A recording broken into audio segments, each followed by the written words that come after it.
Fala aí, eu sou o Rodrigo, esse é o canal Futiversal. Tá começando o terceiro episódio do Opinião e Resenha e hoje o assunto é a seleção brasileira. Vamos lá.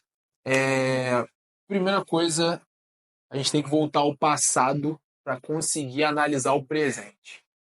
Hoje, a seleção se encontra num momento muito complicado e até decadente, porque a sua maior estrela está machucada, que é o Neymar.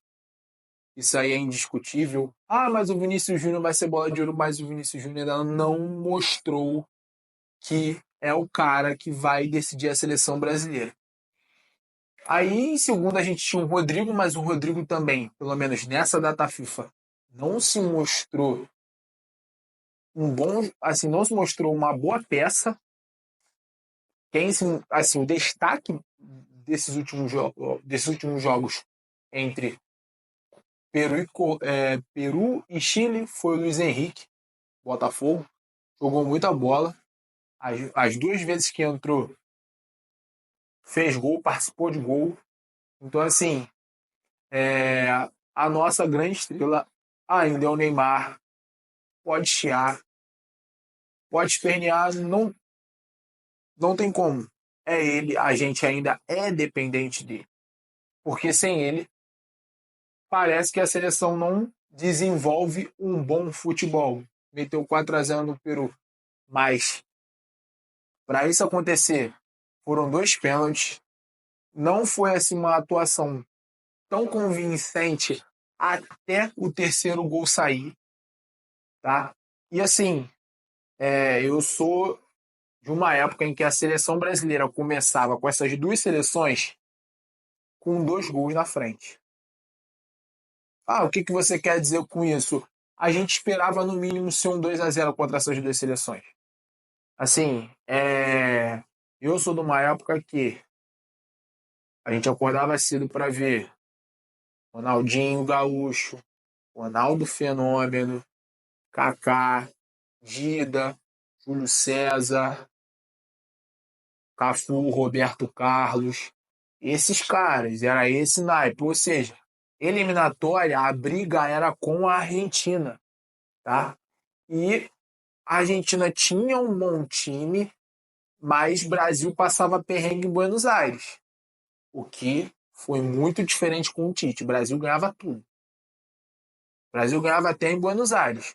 Mas estou indo muito mais ao passado. O Brasil só passava perrengue em Buenos Aires e em La Paz. Isso aí ocorre até hoje. Mas eram as duas únicas ocasiões que o Brasil tinha alguma dificuldade e as coisas complicavam. Fora isso, assim, a seleção brasileira entrava em, Peru, Chile. Lembra aquela frase clássica do Galvão Bueno? Tá com crise, chama Chile? Era tipo isso. Né? Ainda continua, né? Mas não foi uma atuação tão convincente com aquelas falhas. Mas, Chile, Peru, Venezuela, Bolívia aqui dentro,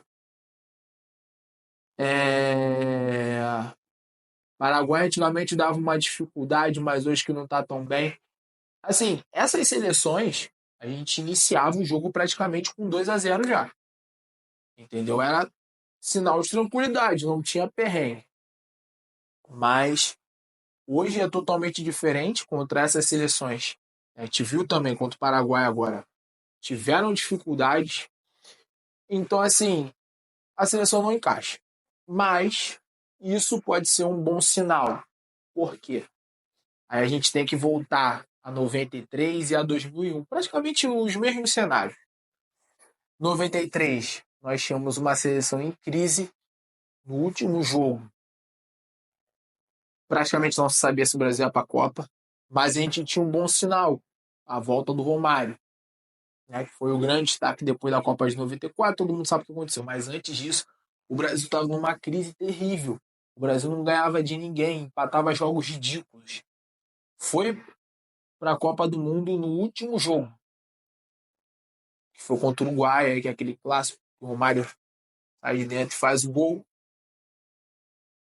E 2001 foi pior, porque 2001 o Brasil teve, né, nesse ciclo ali, ao fim da Copa de 98, o Brasil teve 2 a 3 técnicos, foi o Vanderlei, o Leão e aí depois o Filipão, né, que encaixou de vez. O Brasil não fazia bons resultados. Eu me lembro que era praticamente um padrão, chegava a ser engraçado. Chegava a ser um padrão. O Brasil perdia fora de casa, ganhava dentro no 2 a 0. Era só assim que as coisas aconteciam. E o que aconteceu? O que acontecia era o Brasil não tinha um time certo, não tinha entrosamento, não tinha tudo. Em 2000 acontece a lesão do Fenômeno, tem a crise de novo com o Romário, e aí a seleção entra em crise. Já não sabia se o Brasil ia para a Copa. Aí, chegando ali, né, no finalzinho ali das eliminatórias, o Brasil encaixa um 3 a 0 na Venezuela, vai para a Copa, o Fenômeno se recupera, e aí a gente sabe, 7 jogos, 7 vitórias, penta. Então, acho que já dá para entender a minha ideia. O Brasil, quando está em crise dessa forma, é sempre um sinal de título, pelo menos, né? Analisando esses dois cenários. E foi assim que o Brasil chegou e foi campeão nas 2 vezes. A gente está com uma crise tremenda. O Brasil passa perrengue em vários jogos que eram para ser ridículos de fáceis. Paraguai, exemplo. Chile, exemplo. E não consegue ter uma desenvoltura. E está sem a sua maior estrela. Está voltando agora. Acho que hoje eu estou gravando esse vídeo no dia 17. Ele está aí, deve estar voltando no dia 21. Eu acho que ele volta na próxima segunda pelo Campeonato Nacional lá da Arábia Saudita ou pela Champions Asiática. Então, assim, o Brasil está sem sua maior estrela, está voltando de lesão agora. Provavelmente na próxima convocação, se ele jogar bem esses 2 jogos, ele na próxima ele está dentro.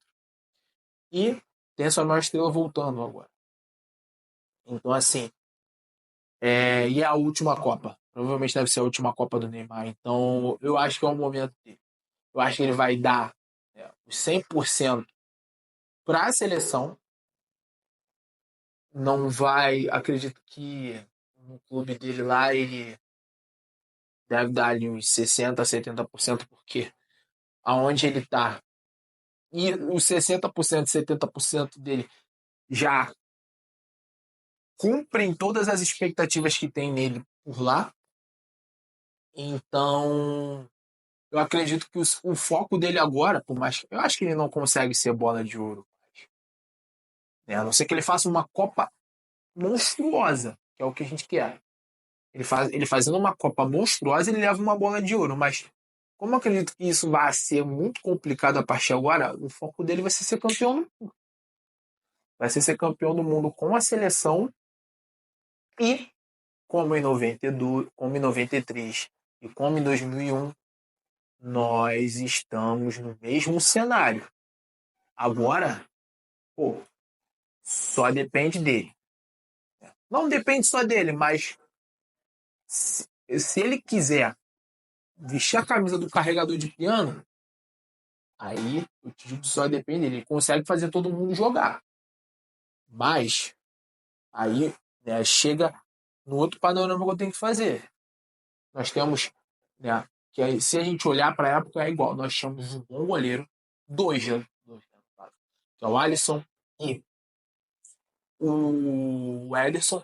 Isso nós estamos muito bem servidos. Em 2002 nós também estávamos. Inclusive, em 2002 nós tínhamos três. Nós tínhamos o Marcos, nós tínhamos o goleiro do Milan, logo depois foi campeão da Champions, e nós tínhamos o goleiro de São Paulo. Então, o Jair Sene, então todo mundo sabe. E, assim, nossas duas maiores deficiências hoje, as duas laterais.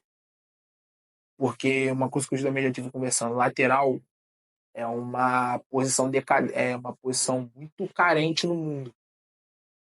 Então, assim, tá muito complicado o lateral, né? Pontas, nós estamos muito bem, mas os nossos pontas têm que querer jogar a bola. Porque o Neymar vai jogar de 10. Então, assim, no momento, no momento, até arriscaria o Rodrigo de centroavante, mas eu acho que não vão fazer isso não, sabe? Colocar ali uma formação, Rafinha na direita, o Vini na esquerda e o Rodrigo de central. Acho muito difícil, tá? Acho muito difícil, mas eu tentaria para ver no que dá.